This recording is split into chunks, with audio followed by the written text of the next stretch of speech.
All right, let us begin. Hello, ladies and gentlemen. This is the newest, latest, and greatest podcast to hit the airwaves called Field Notes with Rashad. I am your host, Rashad Rollins. In this podcast, we will be discussing hunting, fishing, conservation, and all great outdoors related topics. It's going to be a relatively eclectic podcast, so don't expect the hyper niche trend of podcasts today. I'll be talking with pretty much whoever I want, whoever I find interesting, whoever has interesting stories and interesting things to say. I live in Southwest Missouri. I am a transplant here, but I am fully embracing the Ozark culture and absolutely loving it. I am a bow hunter, archer.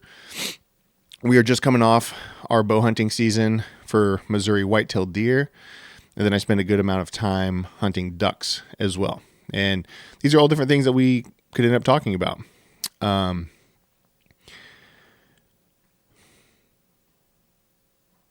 have found that I have access to a lot of really interesting people. There's a lot of people who I'd like to have long form conversations with and pick their brain on all sorts of different topics. As we're getting into the sort of 3D side of things and target archery, we'll probably be talking quite a bit about archery and bow hunting with people in this area, but it's not going to be limited entirely to Southwest Missouri. I do a fair bit of traveling. I spend a lot of times in Kansas, Arkansas, Oklahoma, and I even like to go west, hunt elk in states like Colorado and my former home state of Oregon. With that being said, there's a lot of things that I'm passionate about and have a lot to say about, specifically relating to topics like public land, conservation, hunting rights, water access, and the ever-changing and evolving landscape around these topics. It seems as if, though, every year there's some type of initiative, program, push, or something to sell public lands, to reallocate public lands, and essentially push with the incessant development of the modern world. And it's very, very important to me that we protect these lands as much as we possibly can, protect hunting rights and hunting access in order to have future generations to be able to enjoy the thing that we do now. This public land thing that we got makes us different than pretty much any other country out there. And it is by far, in my opinion, one of our most valuable resources. I'm constantly reminded of why some people began hunting when they immigrated to America in the first place. And it kind of revolves around the sort of king's deer idea. In Europe, hunting was not a thing for civilians, for everyday people. The wildlife and the game and the lands all belonged to the king. And people died. People were killed. People were murdered for killing deer because they were hungry. And so when those people came to America, it was, free reign. We're talking 1800s and earlier. And wildlife was really abundant at the time. And it dramatically changed those people's lives and how they interacted with the land. And I'd be willing to bet, obviously I can't talk to any of these people, but given the opportunity, they would be just as passionate about preserving our hunting rights as someone like I am today. And it's of the utmost importance that we continue to preserve this culture that we have here. So, as I said, we are on the tail end of hunting season. Here is a quick little recap for how my hunting season went. It started early. I was fortunate enough to draw the fabled Missouri black bear tag, and we could start with that. It's a totally random draw for a Missouri resident, and I believe it's resident only.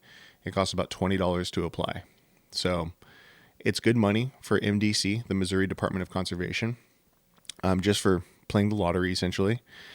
And it's my first year drawing or applying, second year. And I drew it, fortunately. Thank you, Jesus. However, I was unsuccessful in the harvesting of the fabled Missouri black bear.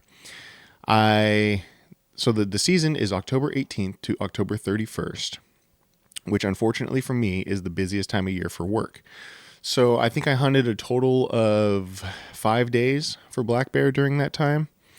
And I had some trail camera photos.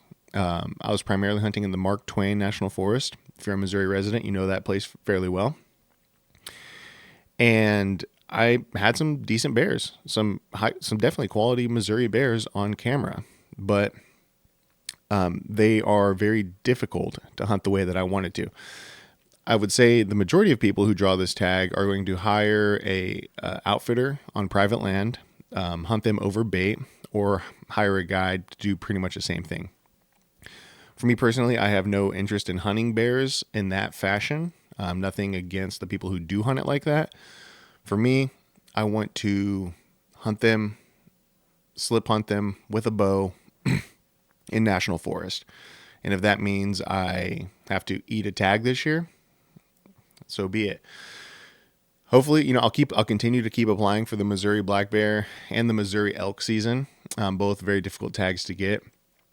But I learned a lot, and I learned a lot of area and a lot of ground, and even seeing new areas for deer during that process. But it's one of those things. We had a hot October, and that didn't necessarily help with the bear situation. Couple that with a bumper mast crop, there was just acorns everywhere. I mean, it's the cold hard truth of it. The ground was absolutely littered. It was raining acorns all fall long, which is great. That means those deer, those squirrels, everything, bear is going to have great food. However, they're a little bit more difficult to pinpoint. So had plenty of bear sign, had bears on camera, was not able to seal the deal, unfortunately. But congratulations to those Missouri hunters who did seal the deal and got your bears. I'm a part of a Missouri black bear Facebook group, and it seems like there was some decent bears taken this year. So congratulations to those guys. As far as deer season goes, again, I was tag rich. I was lucky enough to draw a Kansas whitetail tag.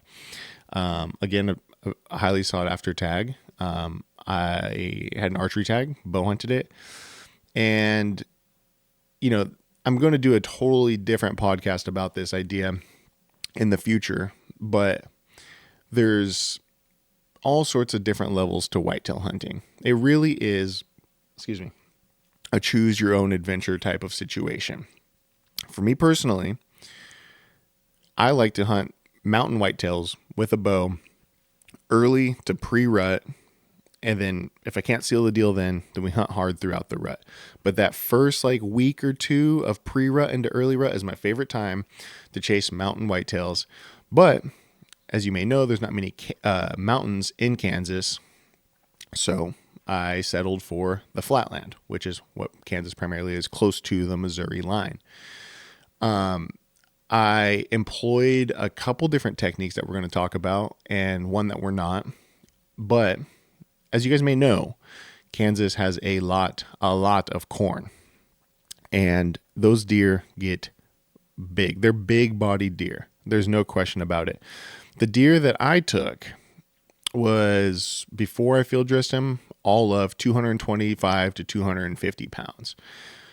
This deer had fat caps on his rump, and like you'd see, not like a full-on cow, but a very, very generous portion of deer fat on this Kansas buck. And in Kansas, you get a doe tag. So the story goes, I pre-scouted this location. I'm not going to say where. Found a large scrape line. There's probably 6 or 7 good scrapes that were actively being hit on an old, some type of road, access road. And got in there, seen all the sign. And I see that the following day, the wind would be in my favor coming down the road into my face. So I get out there early the following morning, end up bumping some does kind of out of this bedding area. And I said, well, let's still climb this tree. It's over the scrape line. I'm sure we might get a ruddy buck coming through. Get up in the tree. Sure enough, Some does come out at shooting light. I take a doe. She runs off about 100 yards behind me. I'm basking in the moment. As you know, taking a deer is awesome. It feels great. You know, you're providing all the great things. As I'm still kind of in that, I think I texted my fiance. I'm like, I took a doe, you know, Kansas doe, woo. This buck starts coming down this scrape line and kind of catches me off guard. He's about 40 yards out before I can really start getting set up. And so I had a window between some branches, probably 10 to 12 feet wide, decent little lane. And as soon as he hits that lane, I just mark at him, send the arrow. He goes down within 40 yards. And that was it. I was tagged out in Kansas. It was pretty much done after that. Both great animals. That buck was very heavy bodied, like I said, and I had to, this particular area has no vehicle access. So you may have seen the video on my Instagram and on the YouTube channel of me throwing that joker over my shoulders and hiking his big butt out of that Kansas ground, which is truly a challenge. I think next year I will probably treat my backcountry deep off the trailhead deer more like an elk. I'll quarter them in the field, throw them in a big bag, and just pack out that whole bag.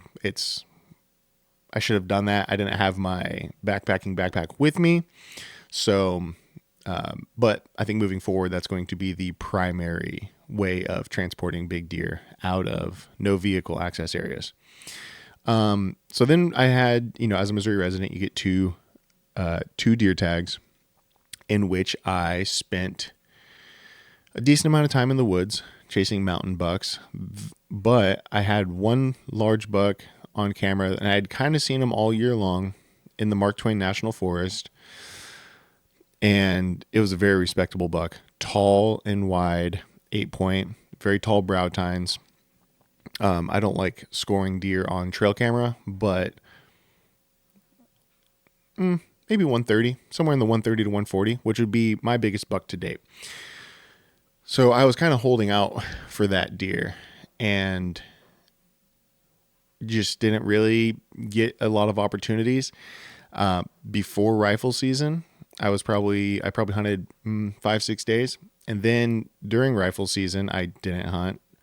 And then I went into that same area in the post-rifle season, back with my bow. And this is a very secluded area in the Mark Twain National Forest. Just to give you a little bit of context, in order to get to this particular ridge, you have to cross a small river, go up the mountain, and it's about 3 miles from the base of that mountain. And that was probably half a mile from my vehicle before that. So in order to get to this particular ridge, this intersection where I had a lot of deer travel signs, seen a lot of deer on camera that I had out there pretty much all year, it was a hike, right? About 3 miles, 3.5 miles. And so I would go in, I would backpack in and I'd camp in there. And really the only people that I had seen accessing this on camera were people on horseback. So it was very secluded. There was some private land off the backside, not too crazy far, so they could have been coming up in here onto this ridge and hunting them, but I hadn't seen anybody really on camera, so I was assuming it was a pretty secluded spot. Well, anyways, I get in there after rifle season, and I find 2 deer carcasses. One of the bodies could have been the buck that I was looking at. There was some markings on his chest and just the general size of the deer body. And both of their heads were taken off. So I know there were 2 bucks taken out of there during rifle season. And sure enough, I didn't see any more sign of that particular deer after that. So one could assume my target buck was taken during rifle season. But who knows? Maybe he will show back up next year when I start putting cameras out this summer. Time will tell. But all in all, phenomenal deer season. We have a lot of meat in the freezer. I'm very proud of the animals that I was able to take, and absolutely looking forward to next season. Want to hunt even harder, and going to be applying for some interesting tags. Again, Kansas always. It's right there, so close to me, and so Kansas is definitely high on the hit list. Moving on to duck season, I didn't quite hunt as much as I would like to. I probably spent 15 days in the marsh, primarily in Kansas, a little bit in Missouri, and definitely shot some decent ducks. There were some days where we shot a lot of mallards. I shot a shoveler, which, truth be told, might be my new favorite duck. I mean, it is just an absolutely beautiful bird with that crazy beak and the coloration. I don't think that the shoveler gets enough credit for how pretty they are. I haven't ate them yet, so I don't know if it's a good eater like a fat mallard, but really, really cool looking bird. And then we also shot some what they're calling ringneck ducks. I guess this is a really popular duck in Florida, which how it made its way over to the Central Flyway, I do not know, but really, really interesting duck. We took like 3 of them in one day. I don't know what was happening, but made friends with a feller out there who has a dog, and unfortunately, it is going to be very difficult to hunt ducks without a dog in the future. It's absolutely a game changer. I'm hoping that me and my buddy Adam can continue to hunt in years to come, and I don't have to get a dog for myself. I told him this year, I said, you keep working on that dog and I'll get us a boat, and we're going to really put some birds on the ground this following year. And I think that is the plan tentatively. I'm actively shopping for a boat. So if you know somebody with a 1648 John boat that's not an absolute junker, let me know. In the market for that. And yeah, it was a good year for ducks. One thing that seems to be pretty funny is here's a piece of advice for somebody getting into duck hunting. Stay out of the Arkansas Facebook duck hunter groups. That's all I'm going to say about this. If you want to be absolutely demoralized about duck hunting community and get caught up in the sort of echo chamber of just duck cynicism, like that is a great place to do it. But you think you're going to get in there, you think it's going to be informative, and you think you're going to be, a part of this amazing community. Because, look, Arkansas duck hunting has a very fabled, rich history. People, Stuttgart has an airport for a reason. Like, people love going down there, spending a ton of money hunting ducks, going to Max Prairie Rings, the whole experience, right? But from the outside looking in online, you would think that it is just the most toxic, violent, unwelcoming place on the planet. And I think it would deter a lot of people from making that trip to Stuttgart, Arkansas, which I can't recommend enough. If you have the means to get to, Southeast Arkansas and do, a flooded timber hunt, or even if you want to get after some specklebellies, that is the place to do it. But yeah, just stay out of the Facebook groups. There are some good ones. I will say, shout out to Midwest Flyway Waterfowl Hunters Facebook group. Very friendly group. A lot of people in the kind of the Kansas, Southwest Missouri region seem to be in there. And it's, they'll crack the occasional joke, but it is significantly less toxic than the Arkansas groups. I don't know why they want to behave like that.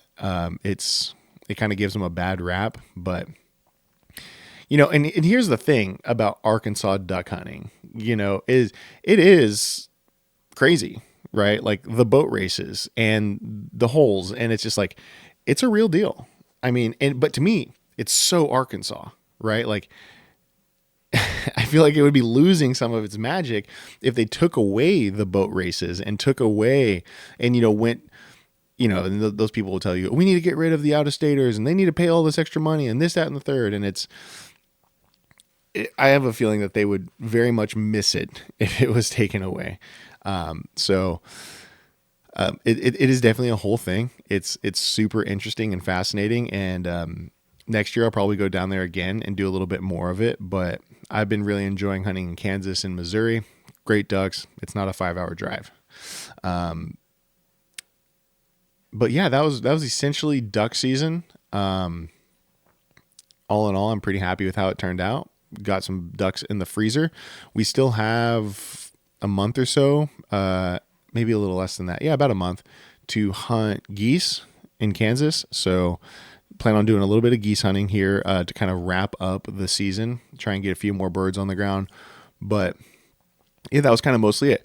Okay, so moving on to the next topic that I want to talk about here. I made a video recently about what is called the Missouri Recreational Access Act. And in the video, I go on about how this act effectively allows landowners to give hunters, fishermen, trapping, or even just recreational users access to their land, and it does not hold them liable in the case in which a hunter, angler, anybody recreating on their land is injured. Okay, so I wanted to dive a little bit deeper into that.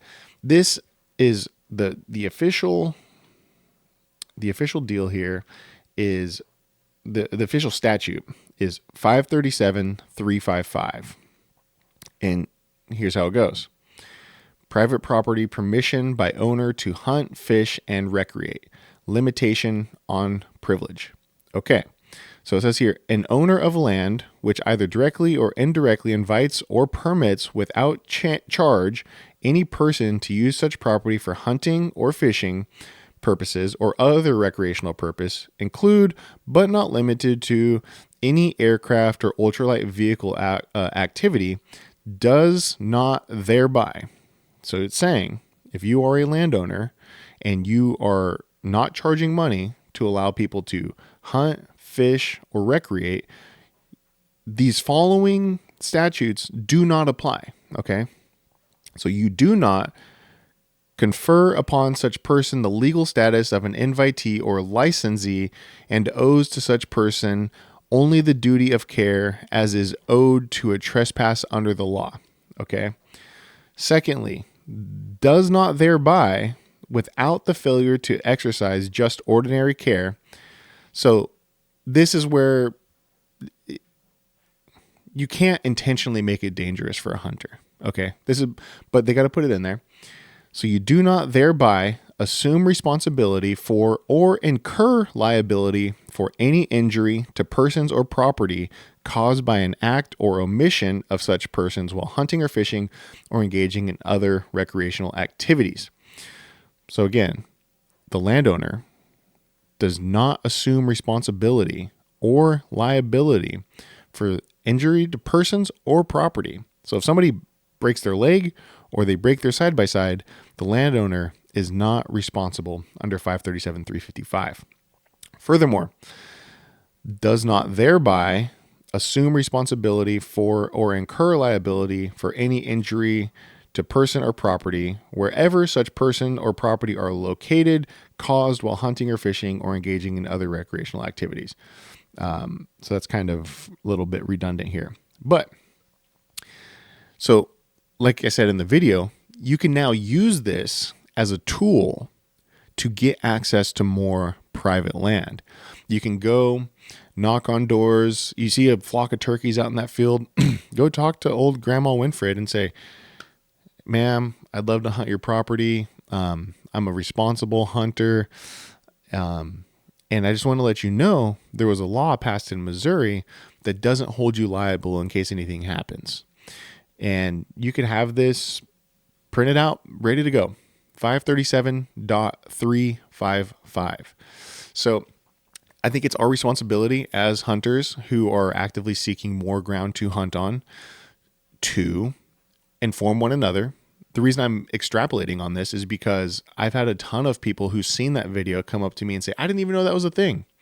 And I said, well, me neither. And then I talked to a couple of people. I'm like, have you heard about this? You're a landowner. Do you know about this? and even the landowners didn't know about it. So this is one of these laws that directly affects all of us who hunt and fish. And if you're like me and you think that there's not enough public land in Missouri, and especially in Southwest Missouri, this is a potential avenue for you to access more private land. Of course, like I said in my other video, you need to be responsible, respectful, and you should always try to leave that land in a better shape than you found it. So if you do have some type of service or goods that you could offer the landowner in exchange for hunting their property, because think about it like this. Someone comes, knocks on my door and says, "Sir, I need something from you." I don't know this person. Now, my kind heart would try to help, but people in their land, man, it's a big deal to a lot of people. If you're a landowner, you know, even if you have small acreage, it's a big deal. You want to cherish, respect that land, and leave it better than how you acquired it. But this kind of ties into my next point here, is what you can offer a landowner in exchange for access to hunting their land, not just legal protection. This is a huge deal, because this could be, you know, if you knock on a landowner's door and they're like, I want to, but man, I heard about this guy down the street had a kid, get hurt on his property, and it went to court, all this stuff. Nobody wants to be in court. Nobody wants to be in a legal battle. It's a whole thing, right? So you could use this as that like, boom, Uno reverse card. Well, actually, don't you know about this new law, 537-355, that protects you? Here's a copy of it. Check it out. Look it up. Call your sheriff's office. See if they know about this. Of course, look, nothing in the law can oftentimes be manipulated. So if somebody did get hurt, hires a hotshot lawyer. But I'd like to believe that hunters, anglers, and recreators are above that. So what can you offer in exchange for access to somebody's hunting property? Well, if it's overgrown and you have a tractor, you have a brush hog, you have a lawnmower, land maintenance takes time. It's energy intensive. Say, hey, I got a brush hog. Do you need any work done here? I'd be happy to help you out, and you let me hunt some deer over here, hunt some turkeys over here. That's a great option. Okay, not everybody has a tractor or a brush hog. One that I plan on exploring quite a bit this following year is trapping for access. Anybody who has property that they want to manage for deer, turkey, they're likely open to trapping. But trapping is a time-intensive process. It's a skill-intensive process, and you have to have some equipment. But if you can make those investments, you could easily take coyotes, raccoons, possums, bobcats off somebody's landscape, which ultimately helps the deer population, helps the turkey population, and the landowner will be happier. And if you think about it too, a lot of people run chickens. I've lost countless chickens to coyotes. And if somebody really values their chickens and their eggs, they would be more than happy to see coyotes removed from their property in exchange for letting you hunt that come the fall or the spring for turkey. So trapping for access is a great option that I think is worth exploring. If you don't know how to trap, there's actually a lot of really good resources in the Missouri area. Like, for example, I was just looking at one by Blakely Trapping. Shout out to Blakely. And what was this? Okay. Blakely's Trapping Outdoorsman Bash. Join us for an outdoorsman event to raise funds for state chaplains. Newton County Fairgrounds, Neosho, Missouri, February 21st, 2026 from 8 a.m. to 7 p.m. There will be demos, vendors, giveaways, auction, food, concessions, speakers, etc. $10 for adults, $5 for kids 10 and under, first responder, veterans, $5. This is the type of thing in which you could go to, meet some people, make some friends, and learn trapping. This is a dying art, and people are very, very eager to share their knowledge, very, very eager to even share their equipment. And it's not like, oh, I trapped this super secret spot. I don't want you to know about it. People are more than happy to share their knowledge. So this is a great option if you're in the Southwest Missouri Neosho area. Blakely's Trapping Outdoorsman Bash, February 21st, 2026, from 8 a.m. to 7 p.m. So that, and get creative. There's all sorts of different ways that you could try and access land. I had a friend who they had a bunch of Kansas property that nobody was using. It was just being, a little bit of farming, a little bit of cattle, and talked to my friend, talked to her mom, and I was just personable and friendly. A lot of people who grew up in this area might not have as much of a problem with this as I do, but it's one of those things where we could always use a little bit more land. And as people are traveling for hunting more, Missouri is a popular spot for traveling hunters for a few reasons. Up until this year, an out-of-state hunter could come to Missouri and take 2 turkeys in the spring. I believe they reduced that to 1 turkey for an out-of-state hunter. But also, an out-of-state hunter can hunt white-tailed deer here for only a few $100s. And, the conservation department will tell you that deer are overpopulated, and so that's why the season is so generous, and there's probably some truth to that in some areas. However, I'm a public land hunter. If I was coming to Missouri from somewhere else, you could look at a map and be like, there ain't much public land here. Because really, what is it? Let's see. Public land percentage, Missouri. Approximately 7% of land in Missouri is publicly owned, with 93% held privately, naturally, which public land spans 3.2 million acres, which seems like a lot, but it's not. Okay.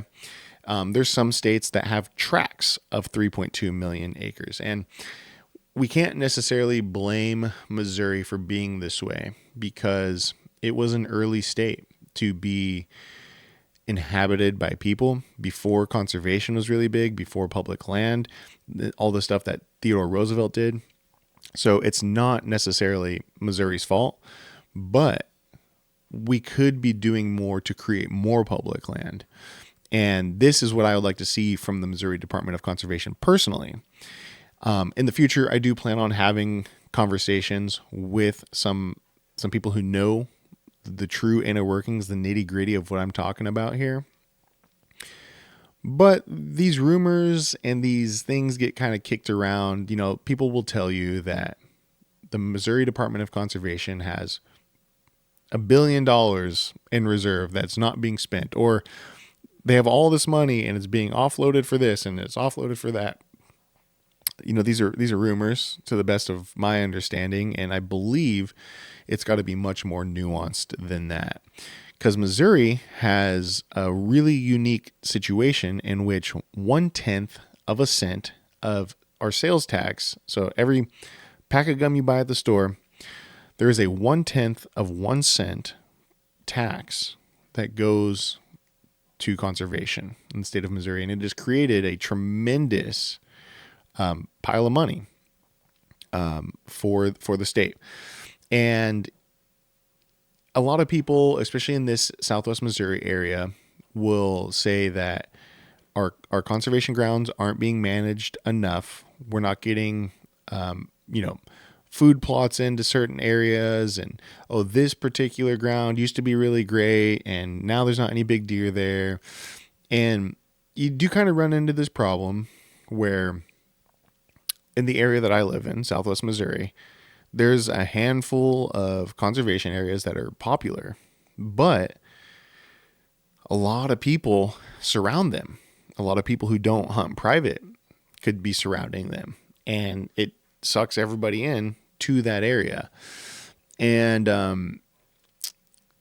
we don't have a culture like some other states, like Iowa, for example, of really, really chasing big deer and letting the little ones get bigger. Some people do. Some people really do. But I think the misconception here is that the big deer only come from private ground that have been on feeders or over a food plot, whatever it may be. And as somebody who's seen plenty of big deer on public land, I don't think that's entirely true. But I like to say that when hunting white-tailed deer in Missouri, you're not only hunting the whitetails and trying to figure out their tactics, but you have to hunt against the other hunters. And so that means going typically where other hunters won't go. So if you treat your whitetail hunting like I like to do, and again, I'm going to do a whole podcast on the sort of choose your own adventure of whitetail hunting. But if you're willing to go a couple miles off a trailhead or into an area that doesn't have great vehicle access, you're likely going to see higher quality deer that are significantly less pressured. And that's just because they're harder to get to and they're harder to get out. You know, you hear stories all the time of guys who will do backcountry elk hunts and they'll be 8 miles from a trailhead or sometimes more. And you'll see a big bull down in a nasty canyon or in a valley or something. And you could make a play, could probably even take that bull. But getting it out is such a daunting task, they'll let the bull walk. And that's okay. Like, however you want to hunt, I love. I think that there's more and more anti-hunters every year. In some states, I think Missouri's pretty stable. But there's some parts of Missouri, if we were to pull some people in St. Louis or Kansas City, they probably think hunting is downright evil. And it's important that no matter what style of hunting somebody does or doesn't do, we stick together, we band together, and we support one another.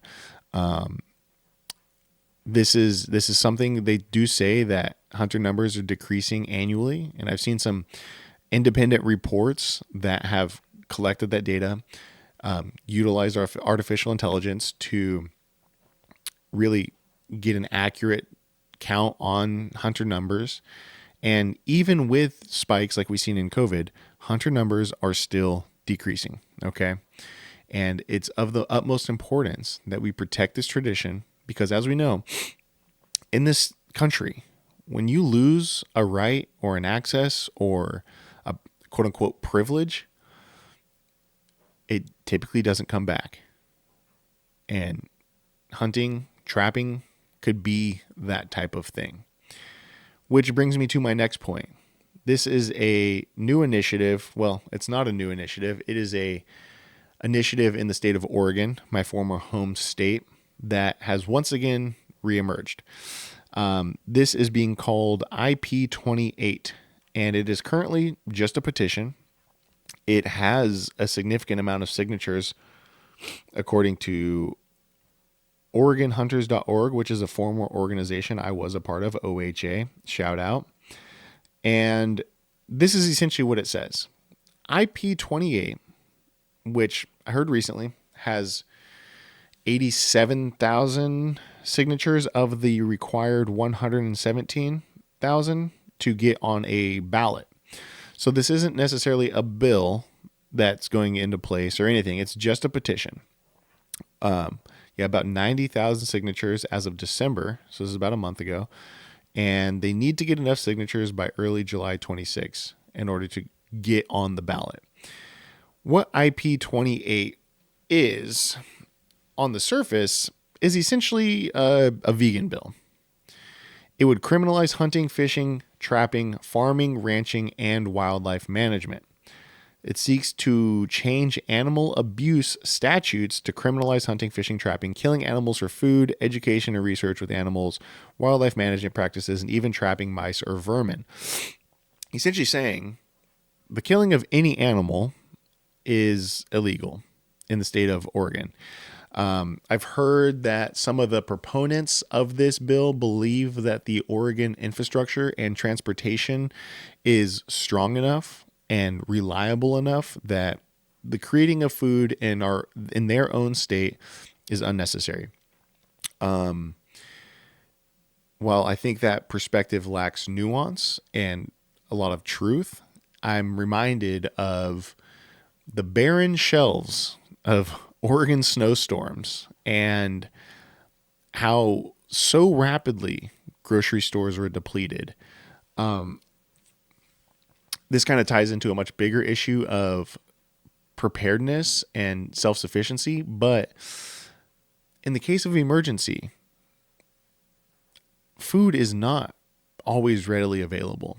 And I have personally seen firsthand in Oregon many a times in which food was more difficult to come by for people who didn't have a cache of food. So it's a pretty idealistic bill. It's a bit virtuous. It would dramatically affect hundreds of thousands of people. I mean, think about all of the livestock that's raised in Eastern Oregon and all the hunters. I could see this being very popular in Portland, possibly even Eugene. But the people are saying that it'll likely get on the ballot. And sometimes people will vote for something because it has a good name or a good headline, or because there's these groups and coalitions who just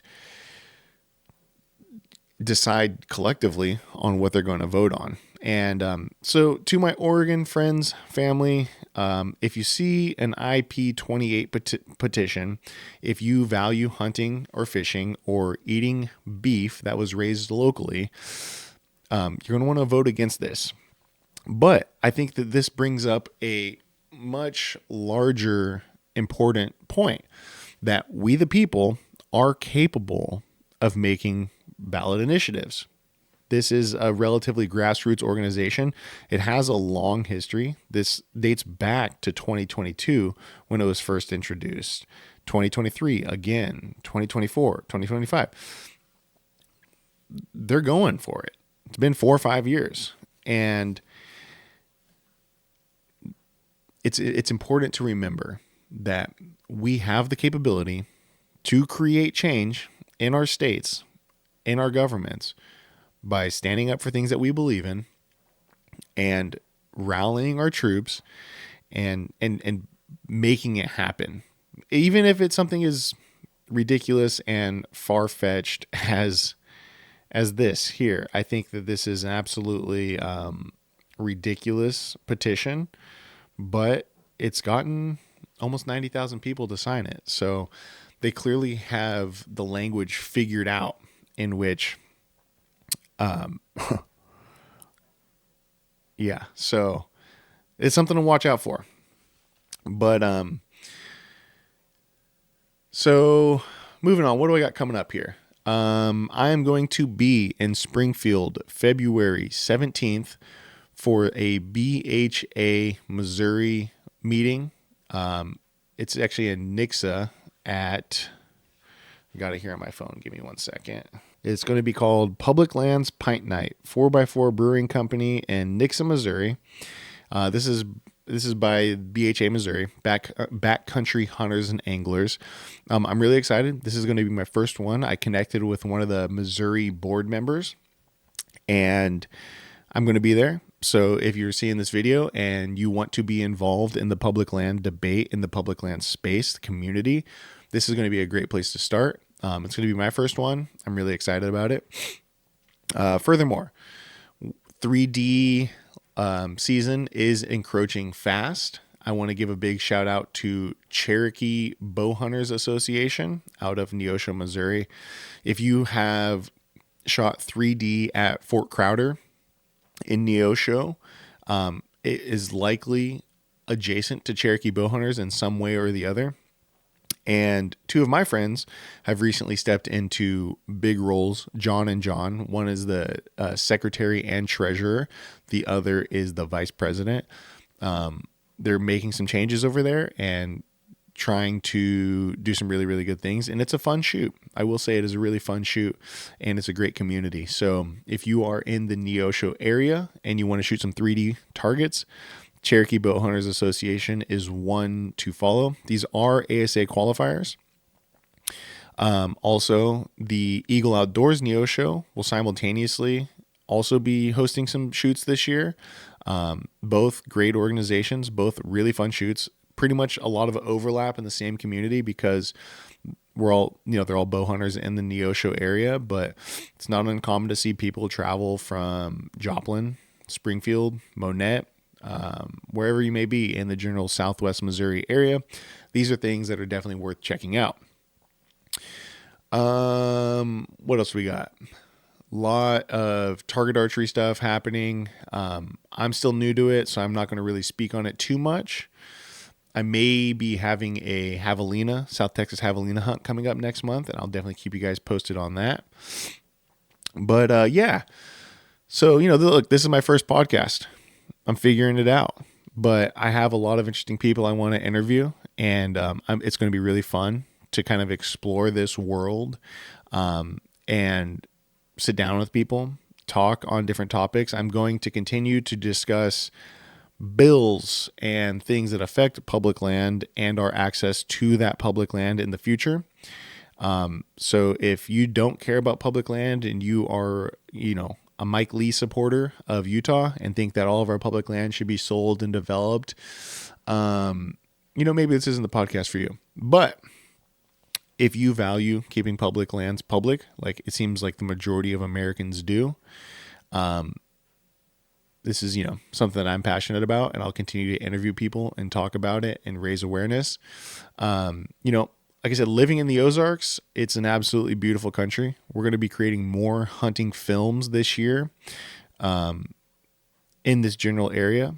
I will probably be traveling to a little north from here in the Midwest for some hunts. And I also have a really interesting, I'll talk about it if it happens. I don't want to jinx it, but there's so much rich history in this Southwest Missouri area. And there's some very intelligent people who have some incredible experience that I think need their story to be told. But the Ozarks in large, like I said, I spent a lot of time in Arkansas, and there's something fascinating about the Ozarks. And I love being in it, hunting in it, visiting these different areas. And this is not an Ozark specific podcast, but there's some really fascinating points to be discussed about this greater area. And I'm potentially looking to explore some of that as well. If I do any traveling, it won't be uncommon to interview some people in other states who have really interesting things to say. I will be interviewing a local shooter who's had an incredible archery career. My friend Justin Ertl, who is the owner of Mad Goat Bowstrings, gave me this shirt just yesterday. And we're kind of working together on some of the Mad Goat stuff, and I'm helping out with that. So Justin will be on here probably sooner than later. And we'll talk archery. We'll talk all sorts of good stuff. And like I said, I have some other friends who I'm really interested in talking with, and then some of the BHA guys I want to interview. And there's just a lot of really, really interesting people in this area that I think would be fun to talk to and hear their stories and hear about how things are going. So I want you guys to tune in for that. But stick with me, bear with me. I'm just figuring it all out. It's going to get better. It's going to get more interesting. It's probably going to get more structured. But like I said, it's an eclectic podcast, and I don't want to be pigeonholed to one thing. The reality is that I'm very, very passionate about the outdoors, about hunting, about fishing, about trapping, about conservation, about public lands, about protecting this thing and getting new people involved. And bow hunting, I'm an archer, bow hunter first. I like shotguns as well. Obviously, I duck hunt with a shotgun. I like rifles. Don't hunt with them too much, but I think there's definitely a place for them. We can have a discussion about crossbows, but I'll say this about crossbows: pretty popular. pretty popular. I spend a lot of time at bow shops, and I see a lot of crossbows coming in and out of those doors. It is very interesting to see. And it's probably because Missouri allows you to use them during the archery season. And my concern there is that if people aren't introduced to archery through archery equipment, which just because a crossbow shoots an arrow, I don't believe it's archery equipment. I think it's its own thing. My concern is that why would somebody pick up a compound bow or even a traditional bow if crossbows are available? It's hard to pick up a bow and figure it out. It can be expensive. It takes time and effort and practice. And I'm worried that just traditional archery and compound archery will become not the primary thing, and the art form, the discipline will fade over time. So these are some concerns I have. Maybe they're not the most, it's not the most nuanced, but I will say this. I see a lot of crossbows get sold. I see a lot of crossbows get worked on and brought into shops.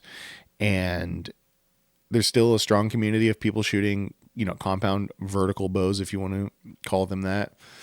And, but I could very easily see it trend downward. And that's something I would like to avoid.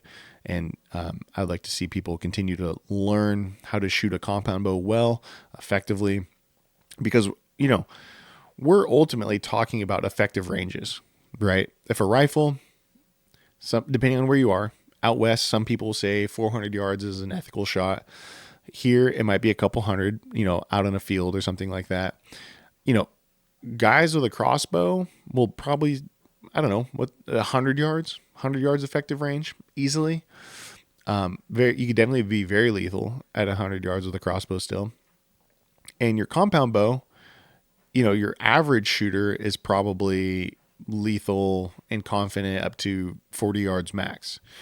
So these are, concerns, right? And it's just like, if we're looking at effective ranges here, we should be looking at different seasons is how I ultimately see it. But, like I said, the MDC will tell you that deer are overpopulated in Missouri, and that's why the seasons are so generous. And like I said, there's probably some truth to that. So hopefully I'll be able to talk to some of these people in the future.